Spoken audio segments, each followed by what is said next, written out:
All right, my friends, my name is Gerdes. It is Sunday, November 3rd. I have 7 big stories for today. So, the first one that we want to look at, the polls just closed in Moldova. Moldova holds its second round of presidential elections. In the first round, they had just enough to get into to say that they're going to go into the EU, as they're going to inscribe that into the constitution. But the president still has to win her re-election against her next biggest challenger. And so incumbent President Maya Sandu faces a candidate from the pro-Russian Socialist Party, and that's happening, well, today. Here we are with the polling stations are now closed in Moldova for the second round of this crucial election. Deep gratitude, says the president, to all who cast an honest vote. Diaspora turnout has reached a record high, with Moldovans still voting across time zones. Proud of each of you for making your voice heard. So, the Moldovan presidential election merry-go-round here reaches Minsk. Voters from Russia were brought in mass. In the polling station at the Moldovan embassy in Minsk, it's unusually crowded. Reporters indicate that people were transported from Russia in an organized group by curators. Okay, so let's keep our fingers crossed for what's going to happen there. Okay, second big story. Let's talk about North Korea and what's happened as a consequence of sending North Korean soldiers to Russia in order to fight in Ukraine. So this is just a great question. This is commentary more than anything else, but what message does it send to Beijing that the U.S. is now asking China to dissuade North Korea from, in effect, entering a European theater? What has happened to our ability to deter our adversaries? Like, we need to be thinking about that. What on earth are we in the West, especially in the United States, doing that we're so scared of being involved that our deterrence is completely lost? And it's lost largely because of a guy like Jake Sullivan. And I'm going to show you a video tomorrow of Jake Sullivan saying something back in 2021, I think it was, where he's like, yeah, we just didn't want to, we want to look at our long-term relationship with Russia and not escalate, basically. I'll show you that tomorrow. Just look for that. Okay, some U.S. sources claim, this is more commentary, but it's still useful. Some U.S. sources claim that after the lack of Western reaction to the appearance of North Korean soldiers in Ukraine, Russia is actively negotiating the introduction of Iranian and Syrian regular armies into Ukraine. How about that? And wouldn't that just be exactly what you would predict would happen? Like, if we're not saying anything about what's going on with North Koreans, like, of course, yeah, outsource to other places to bring in mercenaries to fight for you. I think that's coming. It's probably likely, and while this is commentary rather than fact, because it's projecting into the future what might happen, something to look forward to. But yet, in the United States, we've gone past quite concerned, and now past pretty concerned, and even fairly concerned, and we're almost to deeply concerned. Like, strong words don't mean a lot just by themselves. You have to have action. Okay, but what's actually happened there? North Koreans killed by Russia? Yep. Yes, it was friendly fire. North Korean soldiers were annihilated while Russian army was shelling the Ukrainian army. This shows the low respect for North Korean soldiers. Now, it wasn't a lot, but still, Russian soldiers actually killed North Korean soldiers with artillery fire. And you can find that in the actual etoday.co.kr news. And yep, you find it right here. So this is what's happened. Okay, now, at the same time, a captured Russian says North Korean soldiers actually shot 2 of them. So let me get this straight. So Russians are barraging North Koreans with artillery. North Koreans are shooting at Russian soldiers. Yeah, here's the guy telling his story. They brought in 10 Koreans, sent us into the forest to dig trenches. They gave them all warm clothing and food to the Koreans. During the assault, the Koreans started firing at us. We tried to explain where to aim, but I think they shot 2 of our own.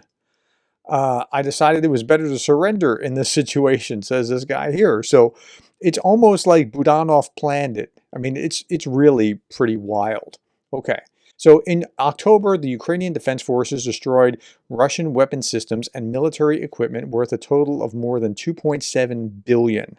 2.7 billion with a B.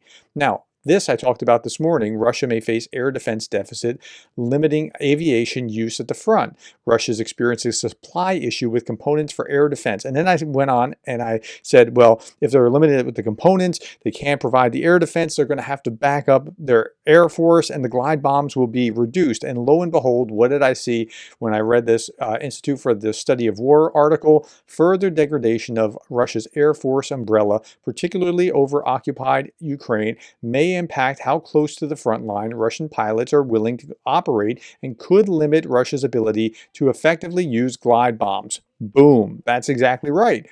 And so I was connecting the dots from elsewhere, but that's where we are. But never fear, because Europeans are willing to sell their souls.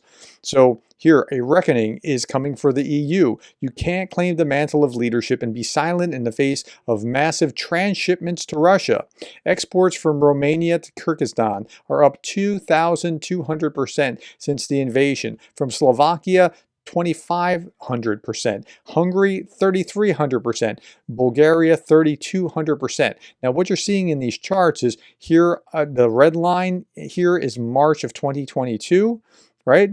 And you're seeing the trade with Kyrgyzstan, and then so what's going on is it's being traded to Kyrgyzstan, which is going right to Russia.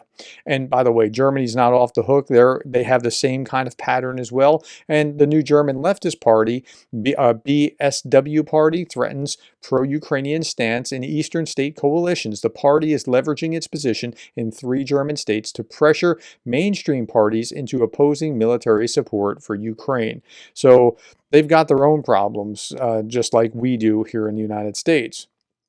Chechen leader Ramzan Kadyrov announced that he's lifting the order that prohibited his Akhmat units from taking Ukrainian soldiers as prisoners.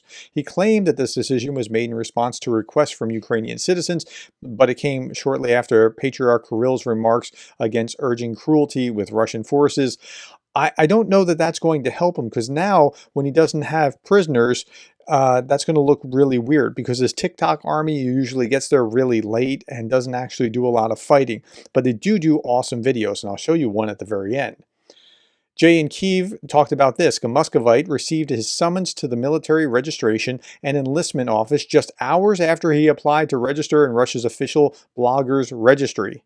Isn't that interesting? So Kirill Kakhin, the author of, I don't know how to pronounce that, Telegram channel, said, "It may be a coincidence, but today I applied to register my blog in the registry, and 5 hours later I received a summons to the military registration and enlistment office." How about that?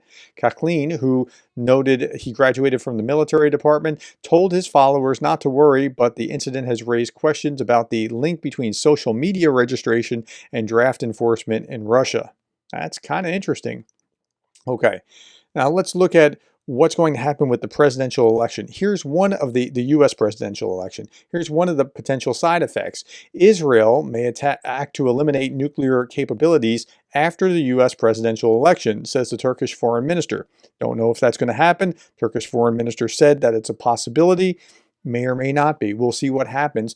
The election's just a few days away. Meanwhile, Dmitry Medvedev wrote about the U.S. elections on his Telegram channel. Medvedev threatened Donald Trump with assassination. Trump could become, quote, the new JFK. How about that? Now here's Medvedev's post. "We have no reason for any inflated expectations. 1. The election will change nothing for Russia, as the candidates' positions fully reflect the bipartisan consensus that our country must be defeated. 2. Kamala is stupid, inexperienced, easily led, and will be afraid of everyone around her. 3. A jaded Trump, spouting platitudes like, 'I'll offer a deal' and 'I have a great relationship with,' will also be forced to comply with all the systemic rules. He can't stop the war. Not in a day, not in 3 days, not in 3 months. And if he really tries, he could be the new JFK. That's threatening assassination. 4. Only one thing matters: how much money the new President of the United States will spend. So this is actually a prescient point. Only one thing matters: how much we're willing in the West to spend on the Ukrainian war. In fact, Gary Kasparov talks about this. The most important event in the world is happening every day in Ukraine. Dictatorships are uniting to destroy a democracy. It will define this generation. I think that's very fair. And it will define the next if the free world doesn't fight for Ukraine as much as Ukraine is fighting for them right now. I think that's spot on. Now back to the election. Now this is interesting as well. Euromaidan Press, according to CNN, Putin is unlikely to negotiate regardless of U.S. election outcome. Experts believe Putin will refuse peace talks with Ukraine regardless of a Harris or Trump presidency, as Moscow plans to maintain offensives despite heavy losses, and losses have been very heavy over the last month. John Bolton, this is Trump's former U.S. National Security Advisor, says, quote, if Kamala wins the election, Trump will not accept the result. We have to be prepared for that. Now, there's a couple of scenarios. Kamala wins big and it doesn't look like anything can be contested. 2, Trump wins, and in which case he's not going to contest. Or it's really close and it looks like it's going to be close, in which case it might give Trump a reason to try to contest here or there in order to not be defeated yet again. Last thing I'm going to show you, Kadyrov's soldiers take TikTok to the next level. This is an attempt by Kadyrov's forces to take down an FPV drone. You know, these things are like this big, right? An FPV drone using an RPG-7. I'm going to tell, I just paused the picture. I'm not going to show the whole video, but I'm going to tell you it doesn't work out very well for them. Okay, that's all that I have, my friends. Thank you for the time. Thank you for the likes, the shares, the subscribes, and thank you for being the kind of person that cares about Ukraine.